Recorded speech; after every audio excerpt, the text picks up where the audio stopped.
The Carquinez Village is a nonprofit membership organization founded by older adults for older adults to connect, support, and inspire one another as they age. It's a virtual organization that offers a range of support services to assist members in times of need and a calendar of stimulating activities to engage their members' minds. As of August 2020, the city of Benicia has an equity, diversity, and inclusion manager, and her name is Dr. Maliika Chambers. Dr. Chambers is a renowned learning, talent, and leadership development expert with more than 20 years of experience transforming organizational culture to build diverse, inclusive, and equitable spaces where communities live, learn, and work successfully. Dr. Chambers holds advanced degrees in sociology, curriculum development, systems design, leadership and organizational development. She's a certified project manager, a credentialed educator, and a professional advisor to the California Board of Education. As a university professor, Dr. Chambers has worked to prepare the next generation of professionals for cultural change. It is my very great pleasure to introduce Dr. Maliika Chambers. Good morning. Good morning, everyone. Thank you for having me today. I just want to check, can everybody hear me okay? Yes. All right, great. So I'm so happy to be here. When I first met with Diane, when she reached out to me last fall, she wanted to have me come and speak. And at that time, we were just hitting our 6-month stride with the work with the city. And so what I thought I'd do, what I do in most cases like this, is kind of give a high-level overview of how this role came to be for the city of Benicia. It was not something that was not without, a lot of community engagement and involvement. So I'd like to kind of say a little bit about that, what my role is and how a day in the life, and then kind of what we're doing right now in the city. So if that works, and then I'll also be able to take some questions if people want to ask me that. This is a unique role. This is the only, Benicia is the only city in Solano County that has a equity manager on staff. And as I often say, we won't be the last. I get pinged daily by people within not only Solano County and different agencies, but also surrounding jurisdictions have reached out to me to ask them to how they can get started in this work. And so it definitely shows that the time is now and the need is there. So how I came to be at the city of Benicia, it was really through the work of the city administration in the year of 2020. The mayor, the council, and community groups at that time kind of rallied together in light of what was happening across the country with regard to social injustice and equity and diversity in communities. And so at that time, the community brought before council a resolution. That resolution is 2103, which it was passed in year 20, and it was the 103rd resolution of that year. And among one of the things that it asks for is a dedicated equity manager to be on staff. So to clarify, I am actually a city employee. I am not an independent consultant. I don't have my own company. I actually come from corporate America and from the education sector. Both those, have my feet in both of those worlds, both public and private. And so when the resolution was passed, the city set about the work of fulfilling the role. And they did a search, as they do for any, city position. And I actually found out about the role through two people, one a Benicia resident and the other is a Benicia employee that said, hey, Maliika, there's this opportunity. We've never had a role like this before. And when I saw the role, I immediately thought of you. So it was interesting. The Benicia resident wanted me to take the job or get the job. The Benicia employee wanted me to apply for the role, but not take it. And so that was weird. I was like, So I don't understand. They said, Maliika, I just want to show the city what's possible. I know you, the reason why I wouldn't want you to take it was not because I wouldn't want you to do the work or the work doesn't need to be done, but I know you're busy. I know, Benicia probably doesn't rise to the level of, sophistication of something, the kind of work you normally do.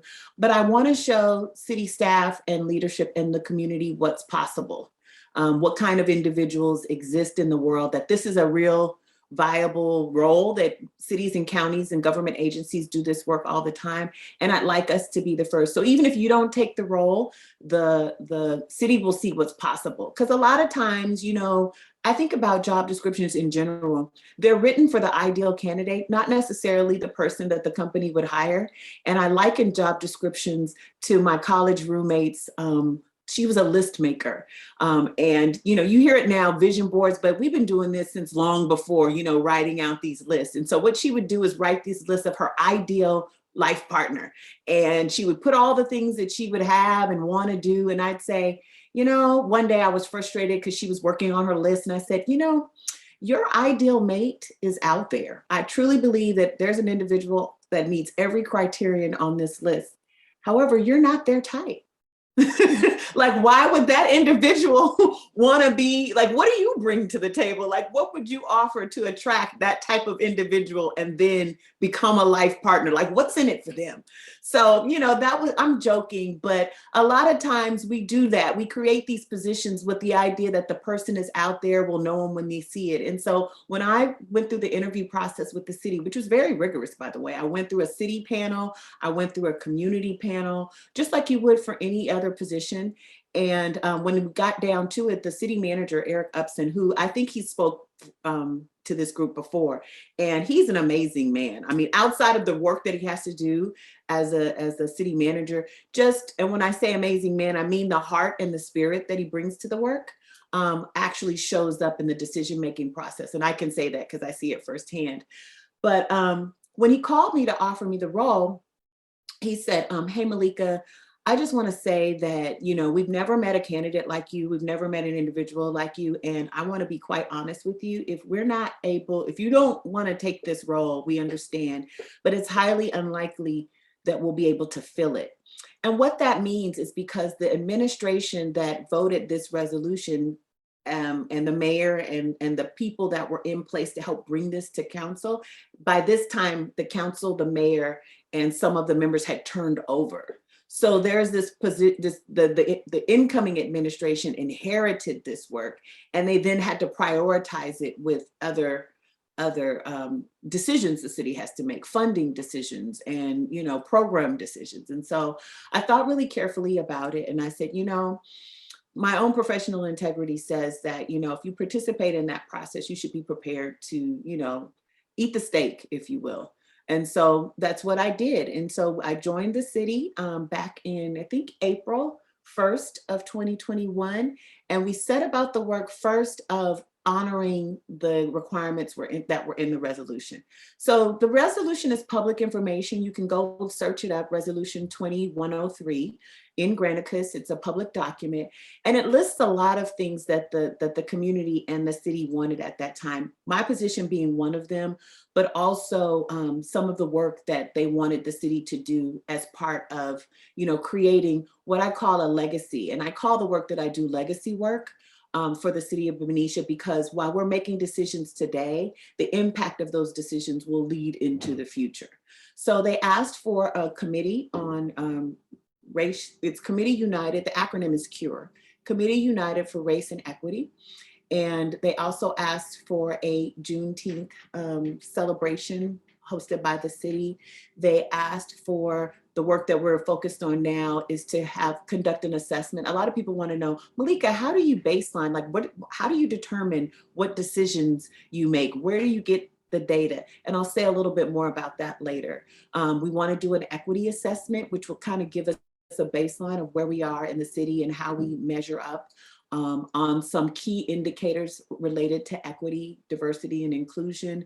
We want to do some anti-bias training for city staff, which we're underway with now, and then also create an action plan and an equity indicators report that the city could actually review on an annual basis, similar to other reporting documents that we do. I'm a this is a public agency. My role and the role of the cities are funded by taxpayer dollars. So I actually work for the city of Benicia and the community of Benicia. So we want to make sure that we're making progress along those lines.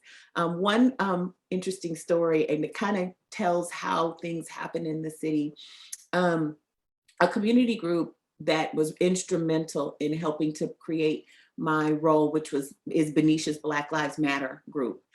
They wanted to celebrate Juneteenth as a paid city holiday. And so one of the things I had a sit down conversation with the leadership of the group. And I said, you know, a paid city holiday is not a decision that's made by executive order. It's actually a negotiation for paying city employees. And so, believe it or not, the city of Benicia has 9 bargaining units. So we would, in order to create a city holiday, we would have to sit down and negotiate with each bargaining unit how to take money from their general fund, which could be used for raises or other kinds of incentive pay, and use it for a paid city holiday. The way city holidays, paid holidays, both city, state, and federal come about is not just by executive order. And believe it or not, Juneteenth is already recognized by the state of California as a day of observance. So what we did with the city is I said, so here's what, with the community group, here's what we can do. We can create a proclamation to create, you know, an official recognition of the day, provide some history around Juneteenth for people who may not know. Benicia is a very historical city, by the way. It used to be the state capital. It was also a stop for Buffalo Soldiers. There's a lot of unique and interesting, diverse history. So we could do some education therefore. They said, well, we want a flag fly over City Hall. And I said, well, about that, there is a policy. The City Hall is it's a state office. You can't just raise any flag over a city or federal building or a state building, a government building. There's a flag policy. So we went through the flag policy. You can't raise the, you know, bunny rabbit or an Easter flag. You can't raise, you know, a heart flag. There's guidelines, and it has to be a regulation flag. And believe it or not, Juneteenth does have an official flag. And so we could, you know, and I told them how to follow the flag policy. You have to get a city council member to make the recommendation. It has to be approved. And so they said, question? I heard someone say something. Anyway, so I said, and so they said, well, we wanted the whole month of June. I said, well, there's an interesting point there because June is also Pride Month. So do you want to have the conversation of taking down the pride flag, which they've already went through the flag policy and they have their flag flying for the full month? Or do you want to actually focus on recognizing the day and educating the day and getting the significance of the day established? And then we can figure out how to move forward. So we did have a flag raising ceremony at City Hall with the official Juneteenth flag. We flew a banner over City Park and partnered with the library to offer resources for individuals who wanted to go and learn more about what Juneteenth is and what it symbolizes. And then the group was able to have a private celebration at the Benicia Camel Barns for the community and invited city staff to participate. And that's kind of the example of the work that I do on a day-to-day basis. I'm an internal resource for city departments, as well as an external facing resource for community groups to learn more about how to participate in the political process and how to, you know, move how the halls of justice work, so to speak. And so I have a kind of a dual role, internal and external facing. So that's kind of a typical day in the life of what I do. I want to share a slide, if I could, to kind of show, you know, how I sit in the city structure. So if Cynthia and are okay, I'll go ahead and share that slide now. If that Go right ahead. Okay, perfect. So let me use my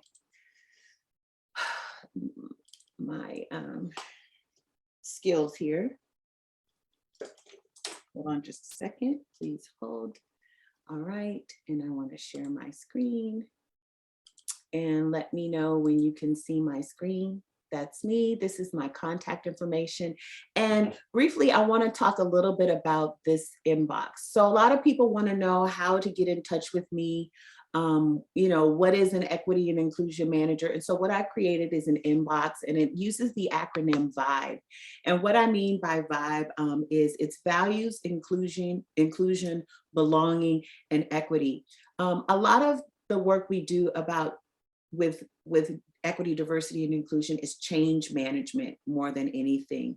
And so in order to actually affect, and I use that with the E, affect change in a community or on a society, you have to deal with the hearts and minds of people. That's where change happens, in the hearts and minds.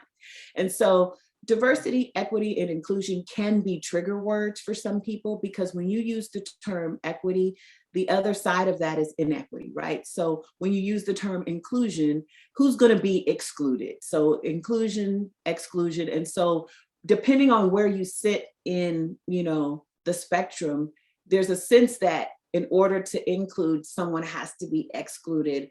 In order to be diverse, there is this kind of a monolith of society, and that's different. We have to talk a little bit differently about it.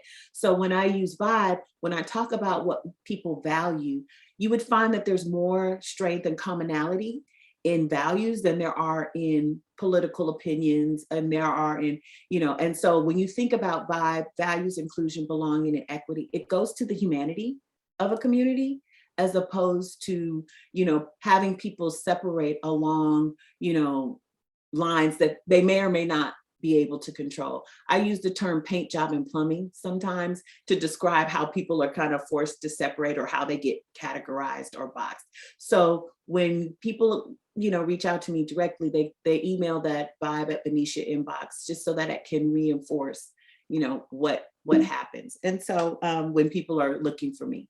So this is just a big level. I call out these two agencies because a lot of times when people start this work, they think they're starting from a framework or something completely unique. And it's actually not true. Diversity, equity, and inclusion work, because these are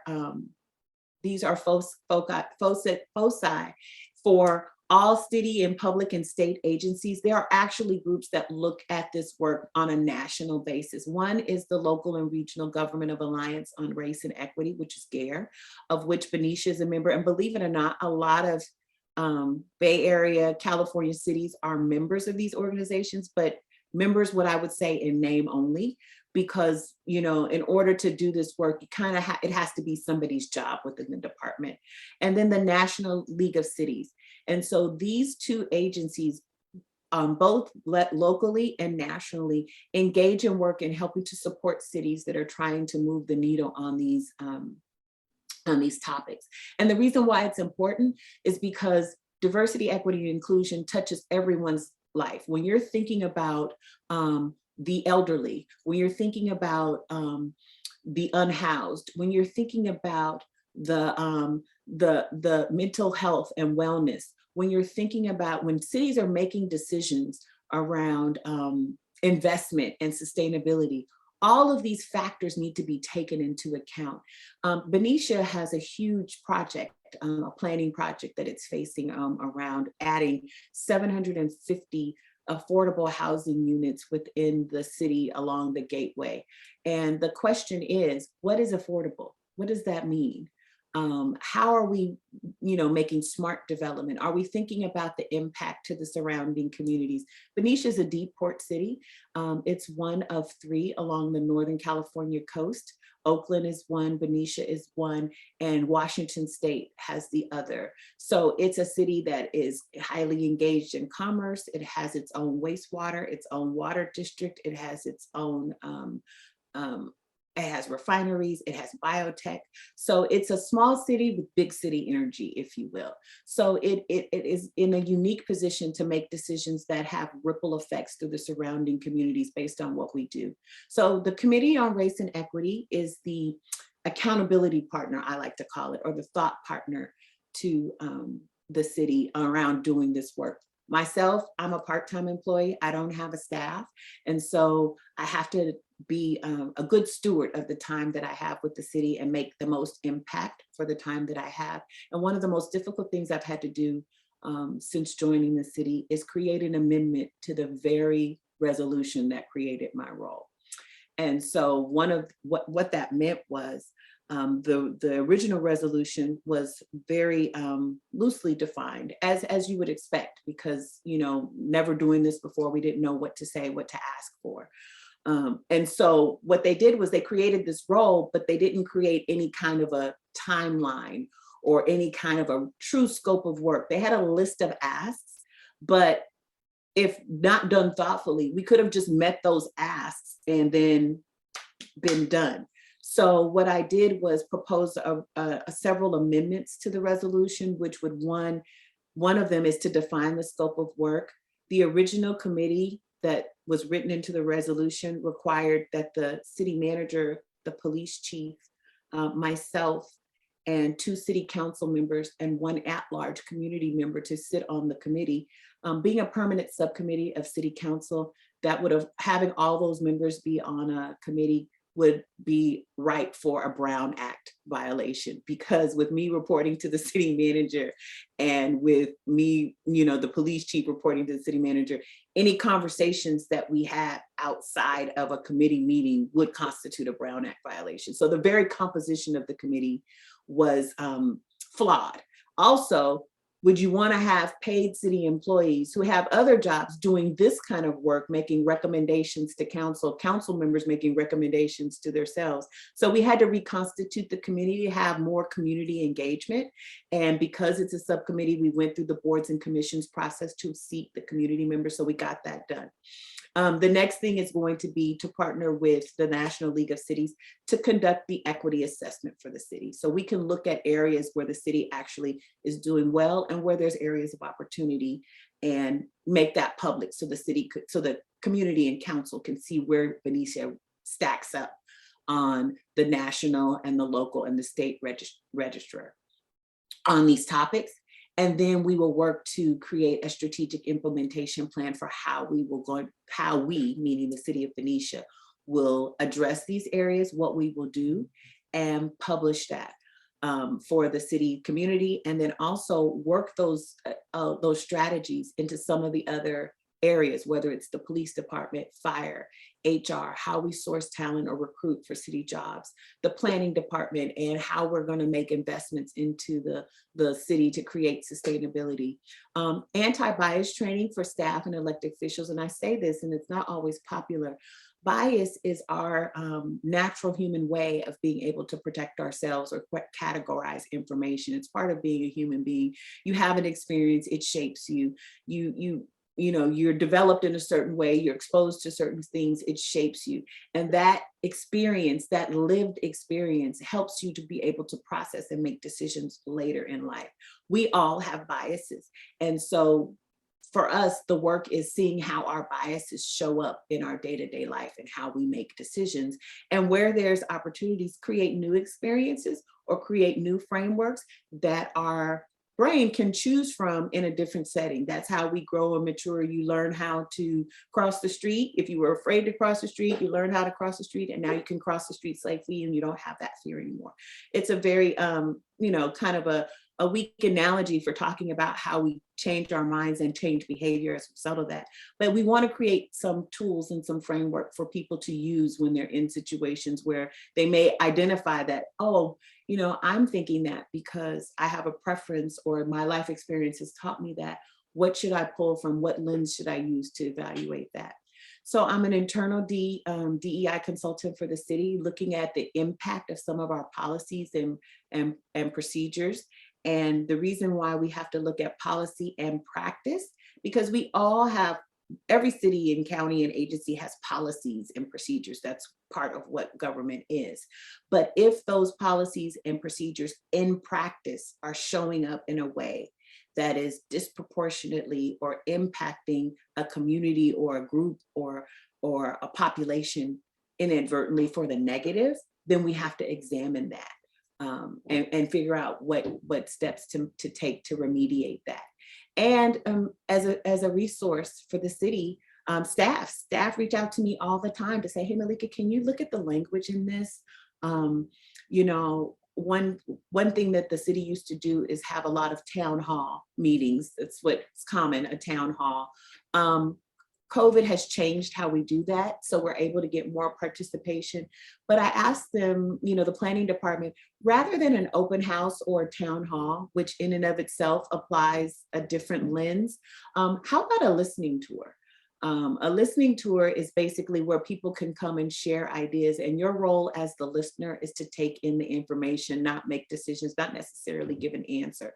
Let's build our muscle as the city department in listening, as opposed to, you know, being a one-stop shop for answers, and see what happens. And that's been really successful in the city. We've gotten a lot of data and a lot of information from listening to the community, as opposed to informing and telling people what's on the runway. And regularly I get calls from the mayor and from community groups to ask, you know, what's happening with this? How can we move forward? I think that's a great thing, because without my role, I think people could just kind of, you know, wing it or do the best they can, which is all we can expect. So having the conversation, I work with the police chief. I look at body cam footage. I talk to officers in the department about certain cases, and we talk about, you know, how do we, you know, in hindsight, good police work, but what was the impact in the community as a result of that? Business leaders who want to know how they can be more equitable and diverse in their business practices. And so that's kind of, you know, a day in the life for me. I'll stop there and I'll stop sharing and see if there are any questions. I'm going to go back to gallery view here so everybody can see. I feel like I've been talking forever. Thank you very much. And so people are muted. So if you are trying to speak, you need to unmute yourself first. I just did that so we could all hear. Dr. Maliika? Yes, hi, Maliika's fine. Maliika? Hi, Doctor. I'm Sharon. Nice to meet you. Nice to meet you. I have lots of questions, but right now a couple come to mind. Sure. I'm talking as my background is a leadership coach, executive leadership coach. Mm-hmm. So I think the way you think and the way I apply, and probably our educations cross paths. Mm-hmm. So I'm wondering, if you look forward 3 years, for example, and we want the public in the town to understand the impact of what you're doing in terms of its value to the community, because a lot of what you explained you're doing with employees in the city and with what they impact. How do you think about the outcomes that you're aiming for that are going to connect the broader value of what you're doing to the community as a whole? That's a great question. It actually is not a unique one. I get asked that all the time. And so I kind of take an approach similar to what I would do in a private sector engagement. What I want to happen, to have that sustainable impact, is we want to bake the mindset and the thinking into not only the culture of the organization, but also in those processes, policies, and procedure that inform the organization. So how the organization conducts business. So we're starting now to create the kind of culture and the engagement and the agency that we want. So a lot of times we personify institutions. Institutions are made up of people. Mm. And so starting with the city manager, which is kind of like the chief executive officer of an agency or a president of a corporation. What we want to create is a infrastructure that allows the lens of diversity, equity, and inclusion to kind of cover all the decisions that we're making. So when I think about sustainability, for example, for a city or for this work, how we hire, how we attract talent, how we execute on our strategic plan for the city, which is in nomenclature, the general plan. If you look at some cities, and I kind of I would advise, and maybe I can drop a link to the chat. The city of San Rafael recently updated their general plan, and they included a diversity element. Tiburon is doing a similar thing in their infrastructure to change how they think about it. But I use San Rafael because it's local, because it's non-traditional when you think about this work, and it is a great first step. It actually just focuses, a lot of their diversity and equity work focuses on one part of the city, which is the Canal District, which for lack of a better term, that's kind of the approach that they took. No judgment there. But the sustainability of this work 3 years from now will show up in how people, again, going back to the hearts and minds, how they feel. Do they belong in Benicia? Do they feel like Benicia is inclusive and welcoming? Do they feel that the city agencies is delivering the quality of service that they expect? Have we thought about, I take an example from Tiburon. Tiburon, as you may know, in Marin County, beautiful, very, very affluent community here in the Bay Area in Marin County. Their planning department was focused on, they have an open space element. And so they were focused on maintaining open space. And this is an example to illustrate how they think about it. So the planning department was like, oh, this is a no-brainer. We're gonna just keep the parks and the trails and all this open space. So I suggested, and they thought about having a listening tour around the update to the open space provision.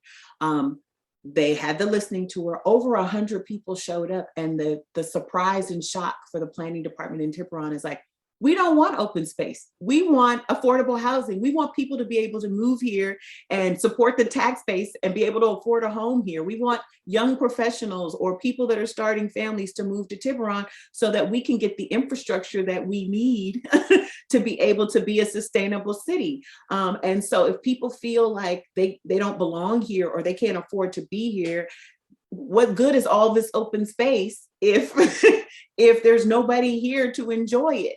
So they were shocked. They were like, the planning department and the council was like, I never would have thought that over 100 people, which normally people who come to the planning commission listening tours, probably we can count on both hands.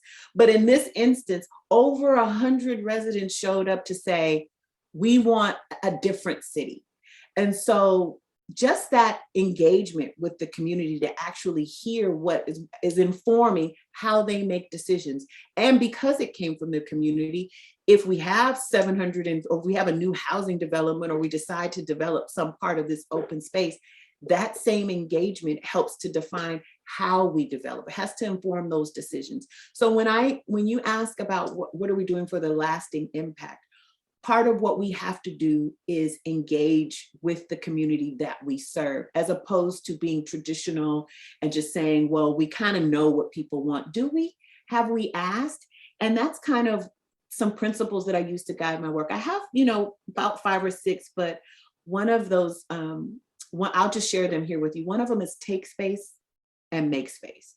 So when I'm doing some of this work, sometimes I have to take up some space because it forces people to think things differently. I also have to make space for those who may not be able to, or know how to use their voice, or may not normally be listened to. When I start a meeting, I kind of say what's learned here is, it leaves here, but what's said here stays here.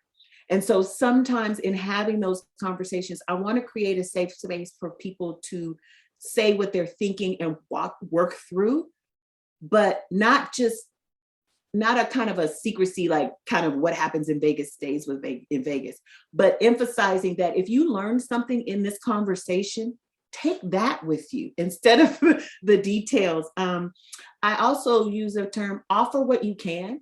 So you might have a point of view, you might have a position, offer where you can, but ask for what you need. And a lot of times people don't ask for what they need, and therefore we're left with a presumption that we know what people need, but we haven't actually asked for them, or they haven't asked for themselves. They expect leadership or whoever's in the authoritative position to kind of know. And then the last one I kind of use in these conversations is accept and expect a lack of closure. So these conversations don't always come tied neatly in a bow. And so where we have to get to is that we're not going to solve it today, tomorrow, 3 years from now, 5 years from now, but that lack of closure is okay because it keeps us returning to the conversation. It keeps the thinking going. And so in that amendment that I added a date, people were like, are you saying we're going to be diverse by June 2023? I said, no, but I'm saying that I've created, just like in business, you have to have a date certain where we are going to come back and revisit how we're doing, if we're making progress. Are we using the right approach? And of course, people are like, why would you put an end date? I said, because we have to put some agency around this work instead of it being in perpetuity. So by putting that date in and forcing the city to come back and revisit and add and take away and redirect, also creates some flexibility for the city to say, we've come this far, we need to go deeper, or let's pivot and focus in this area. So that's kind of how we do that to change. And then, and hopefully, you know, in a perfect world, they won't need somebody who's doing this exclusively, because it'll be baked into how we operate as an agency, how we operate in HR, in finance, in police, in fire, in planning, in public works, in the library. These will be part of not only the policy, but our practice of doing business. So hopefully that answers your question. Long-winded way. Yeah, very informative. Thank you.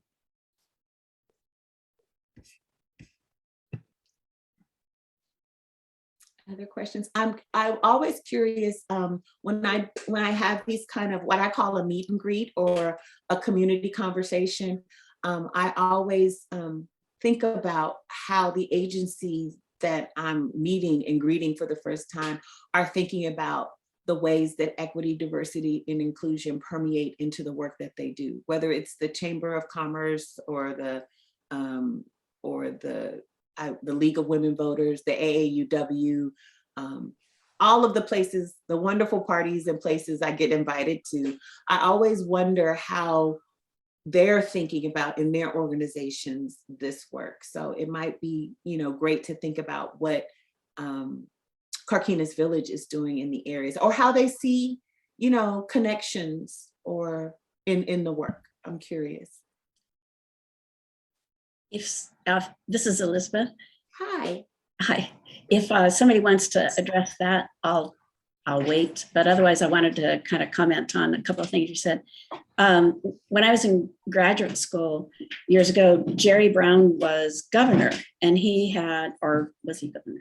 To think about that. Anyway, he had brought a lot of women into high positions, and I was so impressed when I was going into departments. I was working on my master's in planning, that I just thought, this is really terrific. Well, when I actually started working in Sacramento, I saw that there were fewer women. Mm-hmm. And the lesson there is leadership at the top. Mm-hmm. If you don't have it, things erode. Yeah. And that applies to Sharon's great question. Thank you. It's nice to see you, Sharon. Nice to see you too. Is that when we did the general plan, I also come from a background of wanting to have conversations and listening. And it's a two-way street, because a lot of people, as you said, don't always say what their need is, but they have a solution to something. And often the solution is not the answer. And so what we did in their solution is not the answer. And so what we did during the general plan update in the 90s, led by a citizens group, and I have to take my hat off to Kitty Griffin. She never gets enough recognition for what she did. We had forums, and we brought in outside experts and speakers, and that informed the community about what maybe not have an understanding of the relationship to what they wanted in their community. What does a small town mean? What does sustainability mean? We actually had a really long conversation about that. Sharon later on came in when we did a world, what what do we call it, World Cafe exercise. Oh, I love that technique. I know, I do too. It's one of my favorite. And it's really just energy. It creates a lot of energy. And over the years, as I was serving as mayor, the frustration is that I kept getting voted down for wanting to have that very process.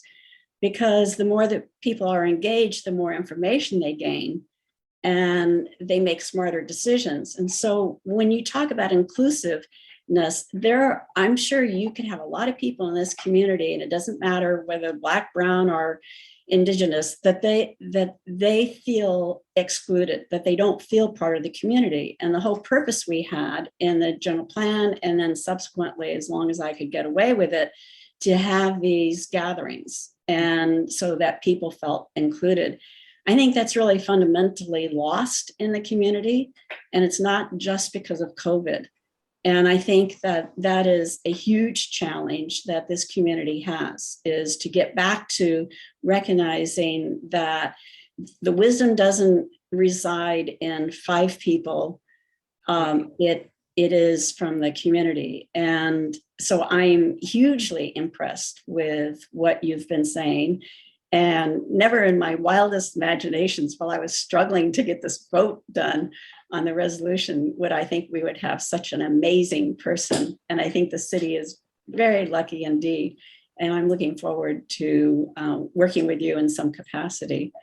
So for instance, because this is like really where my heart burns, is the issue with Tiburon. Tiburon was a landmark US Supreme Court decision on allowing cities to say in their general plans they could have open space. Landmark, argued by Clem Shute with Shute and Helene Weinberger. Very significant decision, changed the course of things in California. 2 is that building an open space means you need more infrastructure, and infrastructure costs money, and you have just canceled affordability. Yeah. And so that's a challenge for people on staff, again, to exchange information so that, yes, folks are being listened to, but they also need to learn. Yeah. And so how would you go about doing that?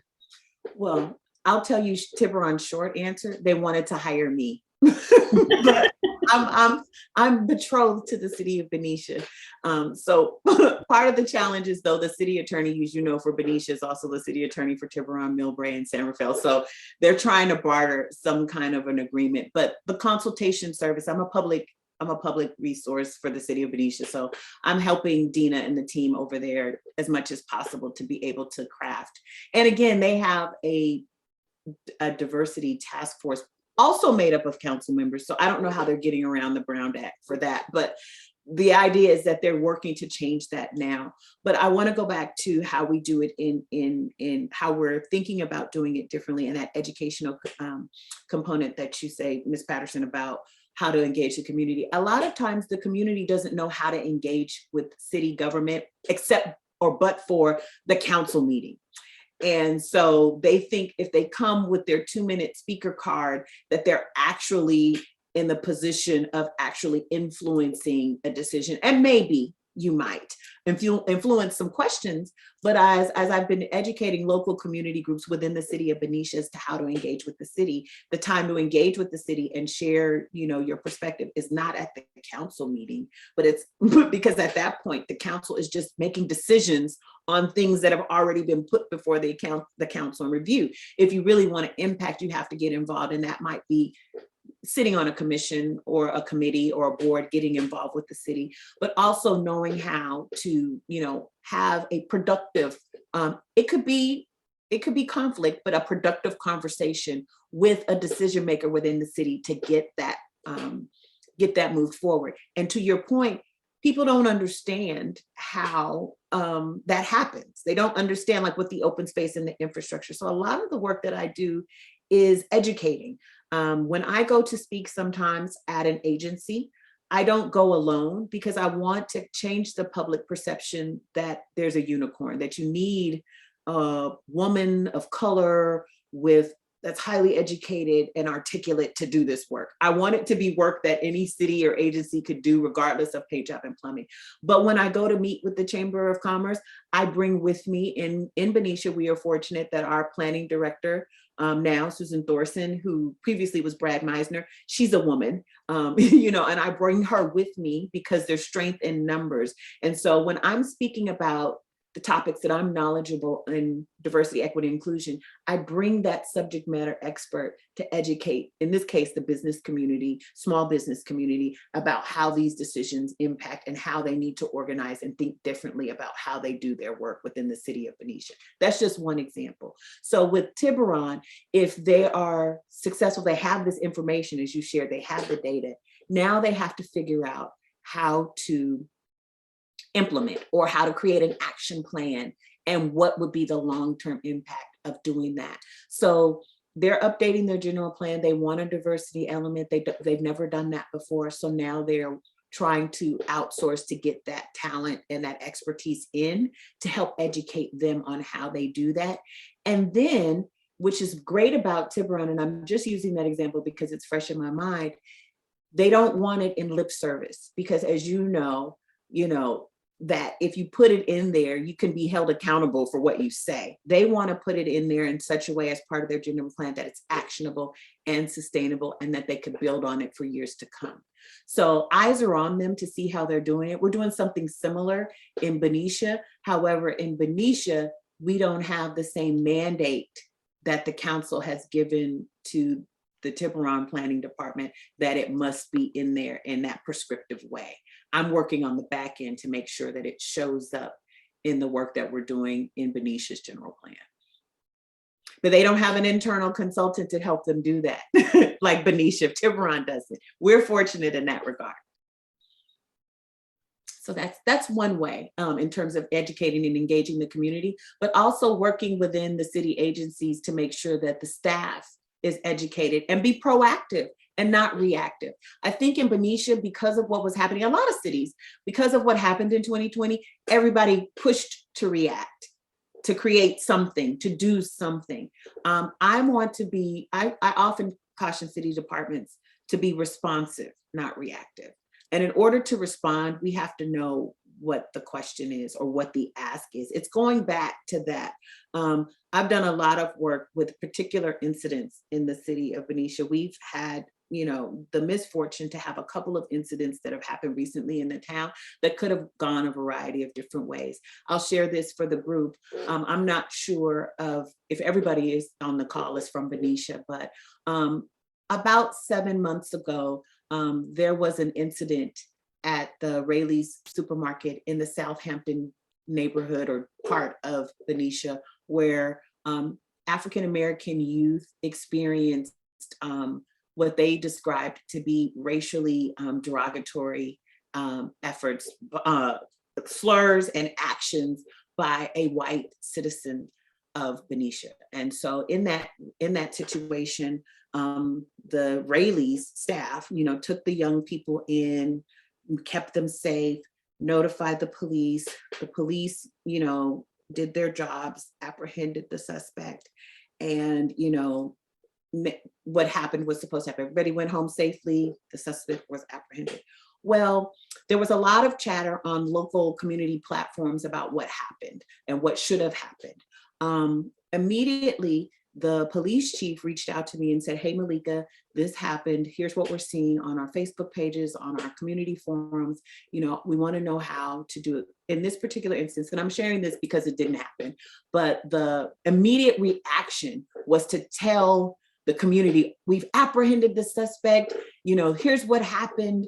Here's the pictures of the contraband we detained, this and that." So I said, would we do that? I always start with a question. Would we do that on any other, if the victim and the perpetrator had not been racially different? Is this normal police practice? Would we communicate on the status of an active police investigation on Nextdoor or Facebook? Just all things considered, would we normally do that? And the answer was, well, no. Okay, so I said, that's first. If we wouldn't normally do that, let's think about that. because this is an active investigation and because everybody has the right to privacy and, protection until proven innocent, we don't want to talk about whether or not we've apprehended the suspect. We don't want to talk about the victims. So, we were able to stand down from that. The police department got a quote from the Vallejo Times-Herald that said, hey, do you have a quote about what happened in Benicia? Again, we would normally, first of all, why does the Vallejo Times-Herald care about what's happening? And would we normally put that in the paper? And the answer was no. So then Raley's reached out to the police department and said, hey, based on what happened with the police, we're getting, negative press in the media about how our staff behaved. So the police chief said, should we put out a statement saying that, thanking Raley's? I said, where would you put it? And they said, we put it on our Facebook page, I guess. I said, but have we ever been in the business as a police department of endorsing a business for the actions of their staff, the entire business? Raley's is a national chain. Would we do that? I said, you're more than welcome to, write, send an email to the store manager who contacted him and thanked him for his cooperation. But in terms of Raley has a whole public relations department that manages these kinds of things. They're welcome to do whatever, but we as a city department shouldn't be doing that. So just having those questions so that when the Derek Chauvin verdict was issued, we were getting hammered with, even do you want to have a comment, or do you have a point? And I said, well, again, in educating the department, we are not reactive, we are responsive. And the Associated Press is going to put out a statement for every agency. We don't have an opinion in the city of Benicia because this didn't happen in Benicia. This didn't happen there. So this is just kind of examples of helping to have the department be more thoughtful and proactive, responsive, not reactive, and prepared, but not prescripted into how we manage just the day-to-day. And it's gone so much further because taking that leadership role and leading from the top, it's also helped with the police chief taking these stands and explaining why. It's helped their officers to not go on their private Facebook pages and comment, because it's a mindset that, we have this public image, public facing work. We have to be mindful about that impact in everything that we do. So that's kind of how, and it's not easy, because I've had some tough conversations with officers where I've had to say, and I'm just using this example, it's the same in HR. I've had some tough conversations where it's not about the police work, it's about the impact of that work. And going back to that vibe, do people feel valued? Do they feel included? Do they feel like they belong? We talked about, this was an interesting conversation that we had with the department about othering, which is the opposite of belonging is othering. And so we had two examples of footage from a body cam from a police stop, which we used for educational purposes. And in one case, the officer responded to a call and approached the situation. And the first question he asked the individuals responding to the call was, are you from around here? Do you live here?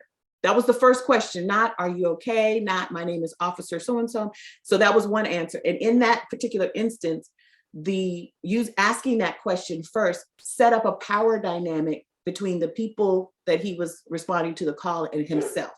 Do you live around here? What was insinuated? I had the conversation. What does that say when someone asks you, are you from here? What dynamic is that happening? And in a different instance, an officer responded to a call. He said, he introduced himself and he said why he was there. And the perpetrator said, I've lived in Benicia 30 years and I've never seen you before. Do you live around here? And that was an example of the citizen or the resident othering the officer who was there to do that job, to do his job. And so we had these two examples, same department, same staff. And we used those examples to have a conversation around othering and what that impact is. And in the case of the officer, he was establishing his belonging and they're not belonging by saying you're not from here. And in the other example, the resident was doing that to the officer. The officer panicked because he said, where do you live? I've lived here 30 years. I've never seen you before. And he was like, I live in San Francisco Bay Area. So like he fumbled because at that point he says, well, if you lived here, you would know, and this was a traffic stop, you would know that this sign is new and I didn't see it, and why don't you go find some real crime to fight? But in this example, a big concept like othering is drilled down to practical application, policy and practice. And we were able to use, real life case examples, not a book, because everybody's like, oh, I have this book you should read, or I have this article. But what they don't realize is people interpret information that they read in a variety of different ways. You know that in education. But these are the kinds of, coaching conversations and things that we do on a daily basis that just drill down into how we do work as city staff. So that's just one example. Just one. So I did want to respond to your earlier question, Dr. Chambers, about Carquinez Village. So last year, we were lucky to work with Elizabeth Patterson and another consultant and updated our strategic plan.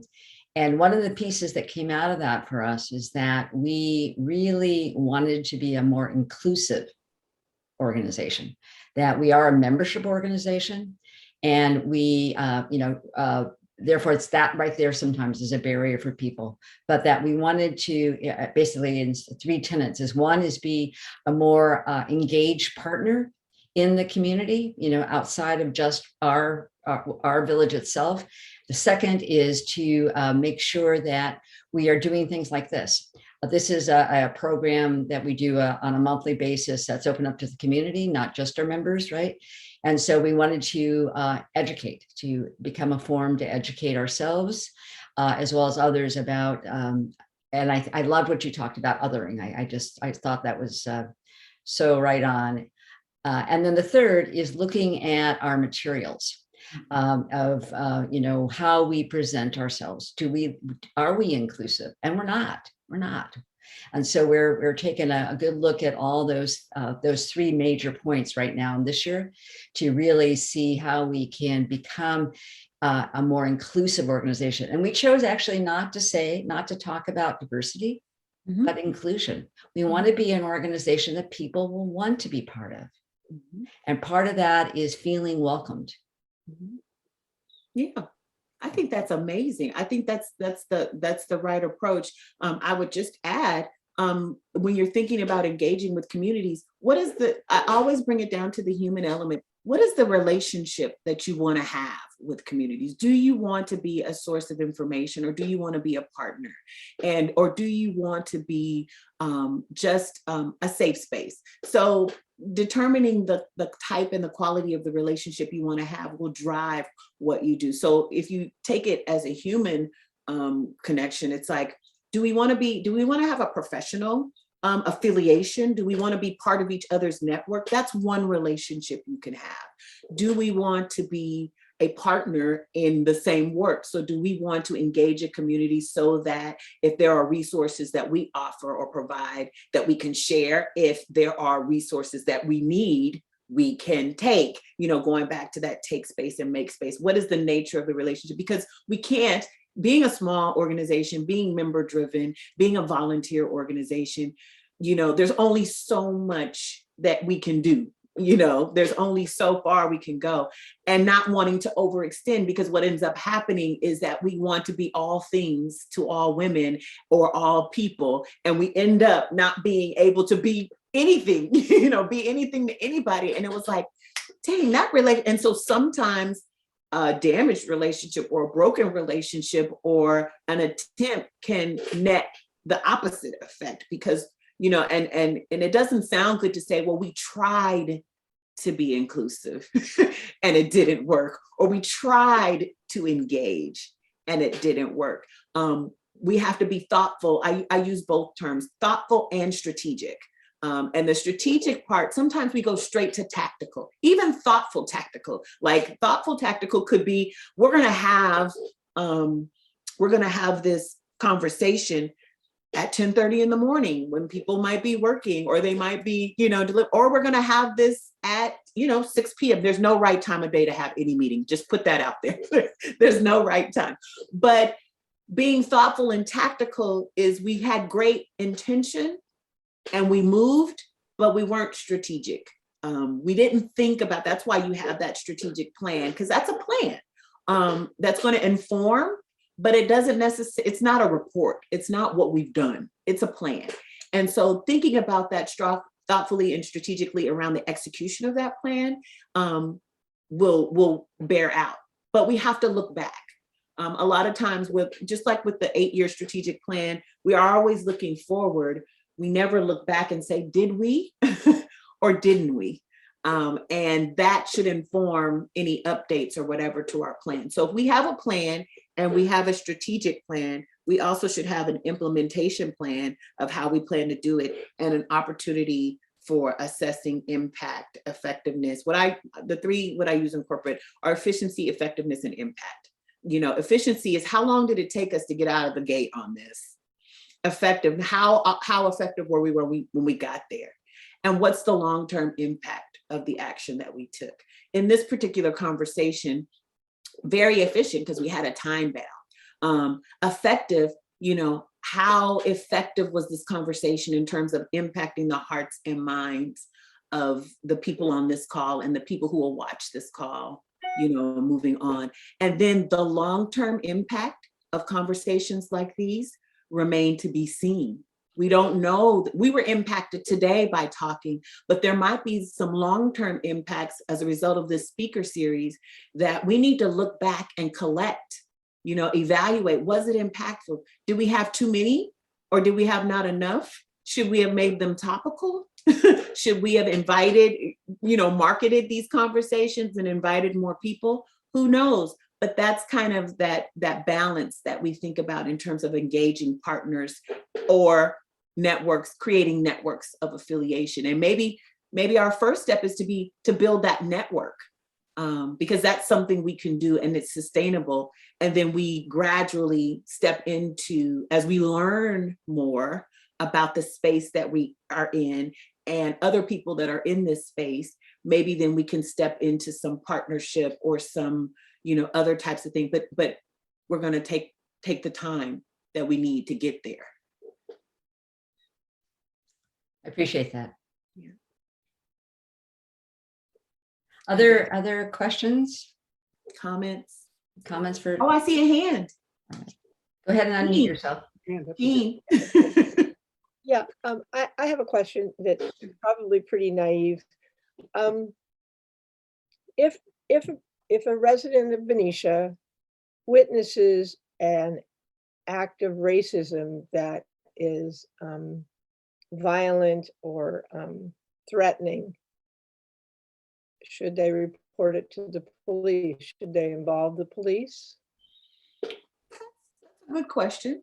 It depends. So what I tell people all the time, which it's unpopular and sometimes it takes a minute to set in. It comes from when I was a high school teacher. I was a high school teacher at 19 in Oakland. So you can imagine what that must have been like. But I used to tell my students all the time, it's not illegal to be racist. Unfortunately, it's not. It is illegal to discriminate on the basis of race in employment and hiring, but it's not illegal to be racist. However, if you see a crime being committed, like behaving badly is one thing. The police, because there's no law against being racist, there's not a lot the police can do. There is no crime being committed. So there's that.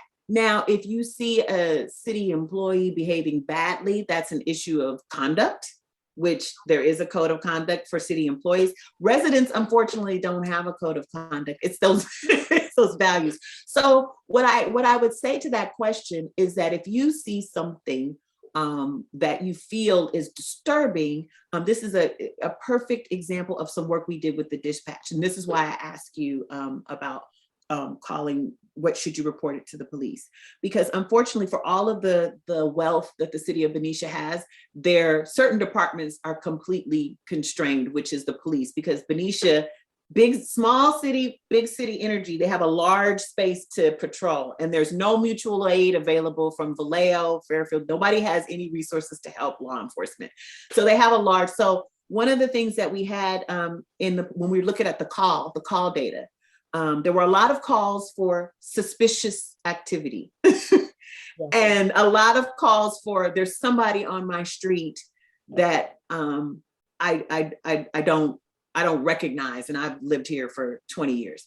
And so every time we dispatch an officer to one of those calls, it exposes the city to where if a crime is actually being breaking and entering, property damage, vandalism, someone being assaulted, they're looking for a suspicious person or they're out. So I built a business case that we can't have officers dispersed around the city for what would be suspicious. So we created a checklist that the dispatchers can run through quickly to determine if it was a call or if it, of criminal activity, or if we could just reassure a resident around. And it eliminated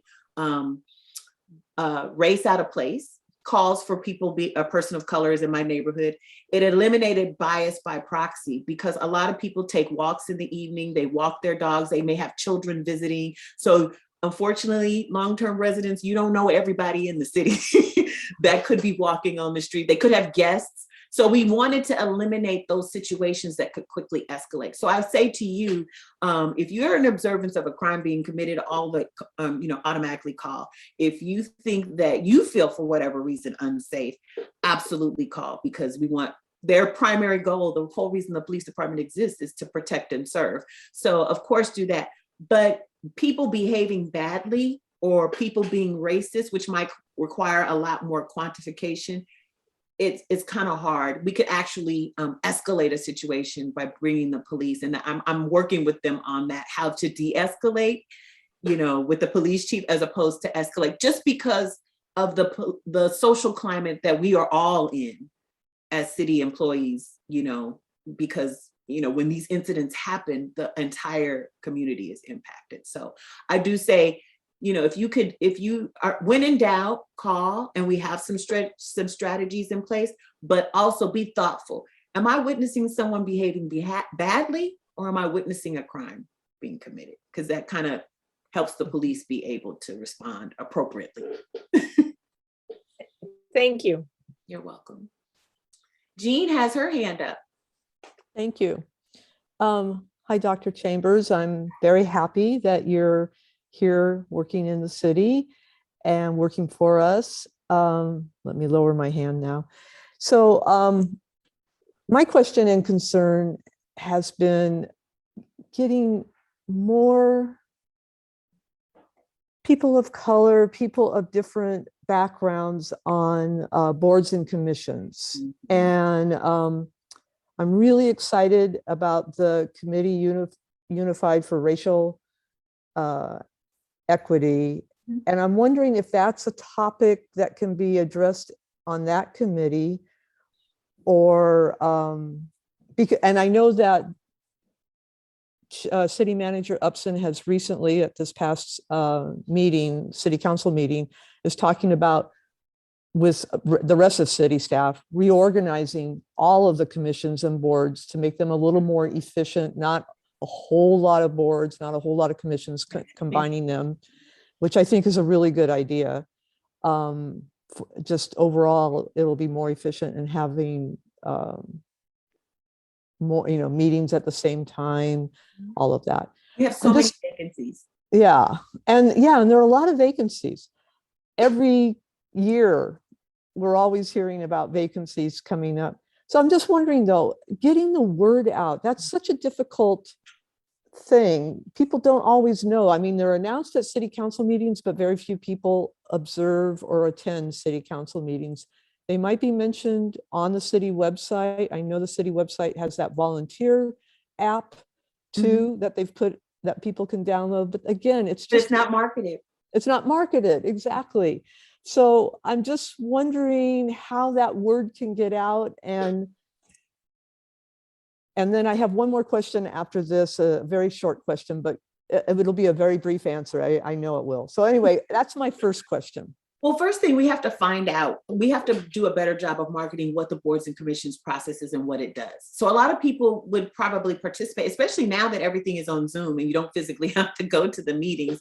But we don't, if you went to the city website and tried to find out boards and commissions, you might have 3 or 4 clicks before you get to the center of that Tootsie Roll, because it's buried deep down in the city. There's also no description of what these boards and commissions do and how they inform and influence the process. So we have to do a better job of that. To answer your question about CURE, this is absolutely something that that committee can do, because one of the things that we created in the scope of the committee is to be an accountability partner and a thought partner to the city, because right now it's no one's job to promote the boards and commissions. It's no one's job to make sure that those commissions run, you know, efficiently and effective. And I've made some recommendations to the city manager about how we need to do that, because if there's not enough people, if there's not a quorum, they go on hiatus. So what ends up happening is the worst. We have a committee, but it's not meeting, so it's not, and the decisions are still being made without committee input. Right. So that's Right. one thing. The other thing is, what I want to do is partner to be able to do some of that work in the vibe space, so that people who are interested in things like you share can have a place to go to find out about what's going on in the city, and using multiple platforms. So these are the kinds of things that, rather than posting a response to police activity on the Facebook page, these are the kinds of things that the police department can do, talking about their de-escalation training, talking about the things that they're doing positively, or where they can engage citizen support. Same with the City of Benicia website, their Facebook page, they have one as well. And again, targeting the demographic. So if you're doing it on Facebook, that is the 40 to 55, 60 population. You have to do it also on Instagram, which is the 18 to 35 demographic. So you have to kind of use modern day techniques. So that's kind of the things we need to promote, and CURE is going to help with that. And my very last question, which is going to be a quick answer, is when is the first CURE meeting going to happen? Do you know that yet? February 28th. Okay, it's thank on you. the 4th Monday of every month. Okay, thank you. You're welcome. And those are public meetings. Everyone is welcome.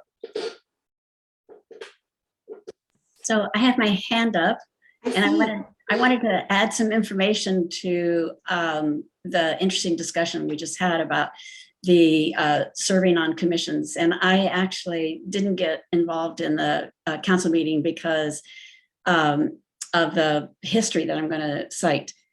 When I was first elected mayor, one of my goals, in fact, I campaigned on it, was to increase public participation and to make the commissions open to not just friends of the mayor, but to people throughout the community. So I was on the council prior to being elected mayor. And so prior to that, I was able to work with the then city manager, who was incredibly supportive, Jim Erickson, and we changed the application. So the preface on the application was essentially about diversity from different parts of the community, different ethnic areas, different economic issues, blah, blah, blah. And I would announce at each meeting that I was looking for people with a new face and a fresh name. And up until then, what was happening is that commissioners were rotating from one commission to another. And it was just a classic old boys process.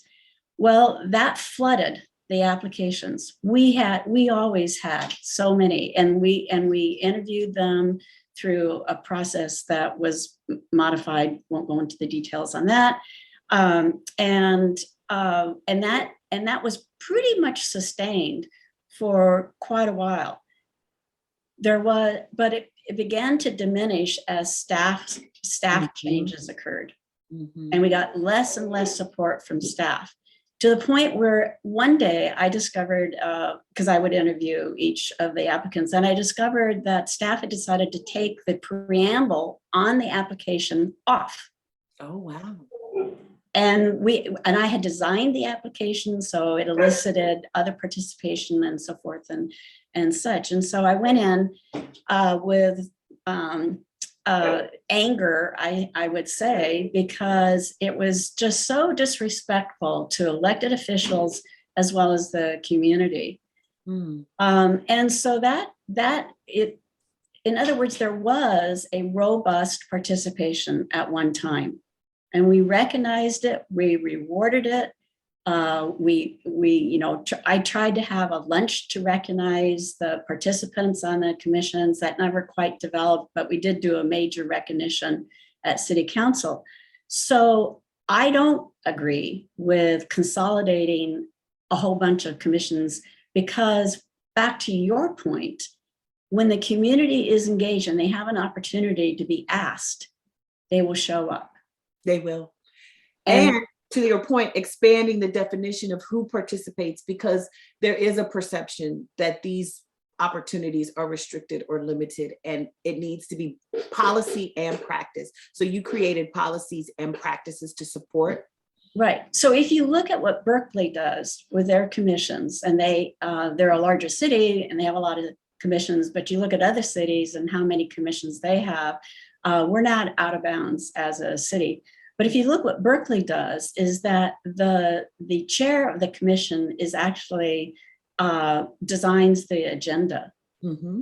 And I strongly urge you to take a look at that. The staff is the secretary to the commission. So that means that the chair of the commission is having a discussion with staff, but they're driving that. And the commission also reviews staff reports.